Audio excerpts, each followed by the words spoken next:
All right, friends, it's man, it's T. Yes, we back again with another video. Well, guess who? You already know, Jason Blah, the strength and fitness dude, man, the gym lifting slave. Yeah, man, the recruiting slave. All right, let's review his video this morning because he makes a lot of videos to review. Biceps cannot count reps or weight on the bar. Oh, they can't, can they? Okay. Well, let's review this video together, see what he says. Hey everybody, it's Jason Blaha here. I thought I would sit down and do a video for you guys and gals. He thought he would just sit down and do a video for us. How generous of you, Jason. Get a sip of my water first, get my radio voice going. Radio voice, okay. Oh, a sip of your water. Again, Kool-Aid, bro, that ain't water. Alright, your muscles, in other words, your biceps, I'm not stupid. I know that's Kool-Aid, okay? cannot count. They cannot do basic math. They can't take a derivative, so they can't pass calculus. They have no idea how much weight is on the barbell or dumbbell or machine. They have no idea how many reps you did. And I know people say, but what about progressive overload? Progressive overload is for your brain. I know. How does he know all these things? He must be such a genius. Yeah, it's based on a nervous system. There's motor units, nervous system, the muscle. They all work synergistically together. If one is not operating, the other one can't operate.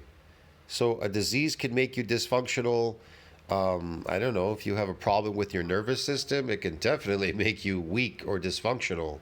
So yeah, if one thing is not working properly in the body, all the rest will not be working properly. So you want them all working optimally. Am I saying that progression doesn't matter? No, that's not what I'm saying. I'm not saying that at all. What I'm saying is that training stimulus and hard sets where upper threshold motor units are recruited and your highest threshold muscle fibers are fatigued is where we make gains from. Okay, that's why you want to keep a very healthy spine. You don't want to run into troubles like spinal stenosis or arthritic spinal cord or bulging discs or any of these things because you'll get poor cord signal. I've had this problem because I suffer from spinal stenosis.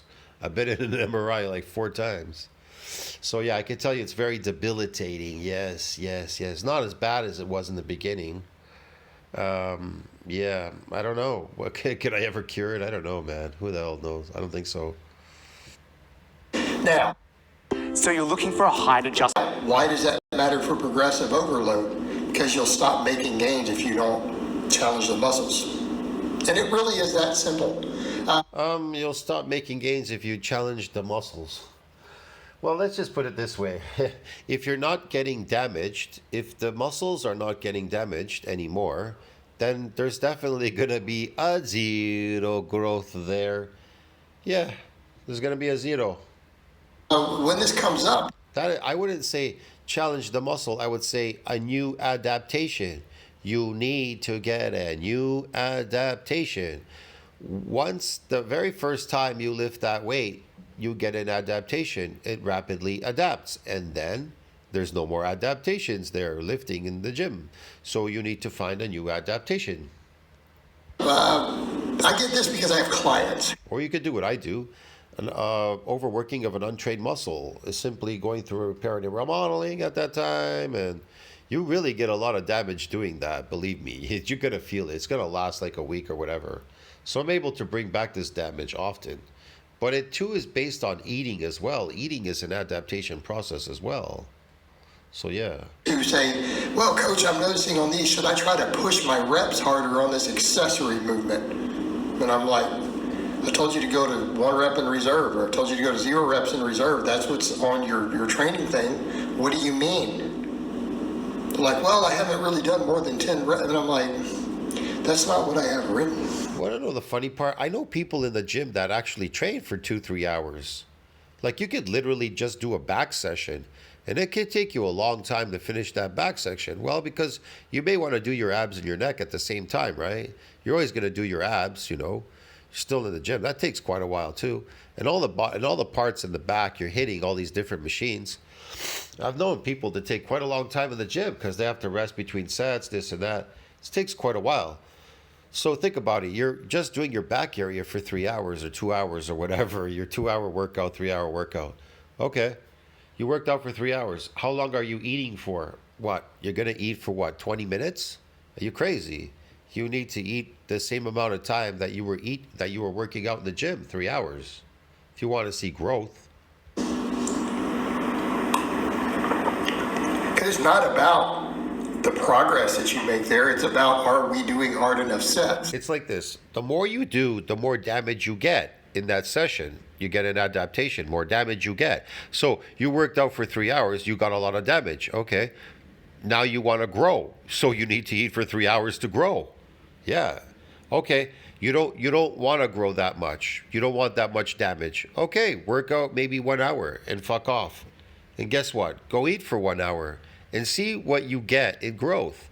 See what I mean? You get what you put into it. You get what you put in.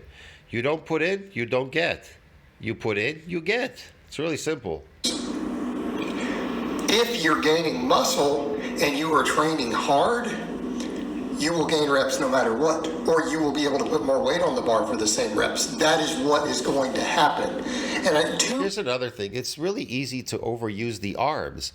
In an exercise, a lot of people use their arms too much for pulling. They're pulling certain things and they're using their biceps to pull. So it's overworked. It'll shrink. It's constantly fighting. You're fighting. That's why your arms are not really growing, because you don't understand. You're overworking your arm doing these exercises. You need to focus on doing your back when you're rowing. Your arms are just to hold the machine or the barbell or whatever, but your back is supposed to be doing the work. But you think you need to bring it all the way up with your elbows bending. If your elbows are bending, that means you're using your arm. You aren't using your back, but you think, well, I have to go full range. The range is very short on the back, even when it's moving. Think about it. Your arm is moving up all the way up. It's for show and tell. It truly is. You're just supposed to use your back to push it back and forth. That range is very short and very small. It's just not. People ask me, why are you pulling the lat pull down with your lats and not with your arms? Because it's a lat pull down. It's meant for your lats to pull it and not your arms. Duh. You understand me? So why are you doing this? Why are you doing that? Why are you using your arms? You're not supposed to. People are really daft. That's something because they want to look good in the gym. They think, well, I don't look good. I need to do full range. What full range? What are you talking about? That is full range. The back is a full range, not your arm. Many people get caught up in this, and I see coaches who say this all the time when they're saying, well, you know, if you want to do progressive overload, it might be easier to do this or to do that. They'll do things like, you know, gaining one more rep when you're an advanced lifter, you go from 6 to 7 reps is a lot. Yeah. And what is that going to do if you're adapted? This coach is stupid, and so are all the other coaches. If you're adapted, that ain't going to do shit. And if you're coming in too often, you're not going to get jack shit anyways. You're adapted to these exercises. There's no more adaptation. You need to get a new adaptation, and you can't be adapted, and you can't overwork that muscle. You understand me? It doesn't work in bro splits. And even if it did in the beginning in a bro split, it'll go away quickly, and there's no more damage, no more growth. And does that mean you're not getting stimulus with 6 reps? Okay, so if, let's say, whatever exercise you're doing 315 pounds, I don't care what the lift is, deadlift, a barbell curl, whatever, and you're doing it strict and you can only get 6 reps, does it matter that it takes you 3 years to get to 7? I mean, I'm asking that as a serious question. Does anyone think it matters? Think your biceps or your hamstrings know that you did 6 reps? No. They only know how much work they're being subjected to. They only know, did this muscle fiber get recruited and fatigued or did it not? That's it. That's what they take from the set. Our brains take a lot from it. You know, so they'll say things like, well, maybe you could go from 315 to 317 and a half to get 6. But do you think that that's really more stimulus? I mean, if it's 0 reps in reserve, is it really more stimulus? I'm going to say no. Your muscles probably are not noticing that extra small increment. We are so close to failure anyways, they don't care. It's not going to matter practically. We are doing that, and when a coach tells you to do that, he's doing that for your psychological effect. Okay? Because you're going to progress no matter what as you gain muscle. And again, people say, well, are you saying it doesn't matter? No, I'm saying progressive overload matters. Because let's put it this way. Let's say It won't matter. Listen, it won't matter if you're adapted. This whole progressive overload, it won't matter if you're adapted to those exact weights and that exact weight and scheme that you're doing. we need to get within 5 reps of failure to stimulate good growth, particularly when you start getting more advanced. Okay. Is that 5 reps of failure lessening the weight or increasing it higher? See what I mean? Are you increasing it higher and failing at a higher weight, or are you failing at a lesser weight? Or here's another thing: are you failing at the same weight that you're doing? Let's say, for example, I don't know. Let's say you're doing an OHP lift, okay? 2 45-pound plates on each side, all right? And you do a high repetition. Are you failing at the same weight? Well, that would definitely be better. That would be better than lessening the weight and failing at a lower weight. Because you get these people that lift and they're like, okay, drop the weights. Let's go down in weight. That's not going to do anything. That's just going to fatigue your muscle. That's endurance exercise. That has nothing to do with muscle damage. Muscle damage needs to exceed. It's got to go up higher. You don't go lower, you go higher. You understand me? It doesn't make any sense. Or you stay at the same weight. You either go higher or you stay at the same weight. And you do a higher repetition there. That's about it. And the truth is, you don't really need to go to failure.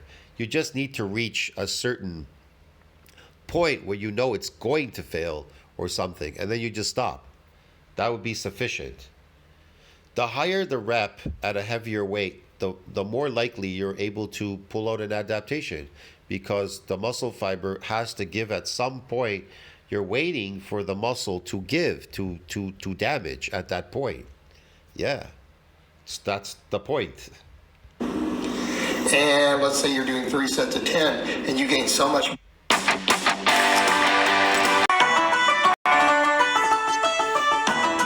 So if you stop going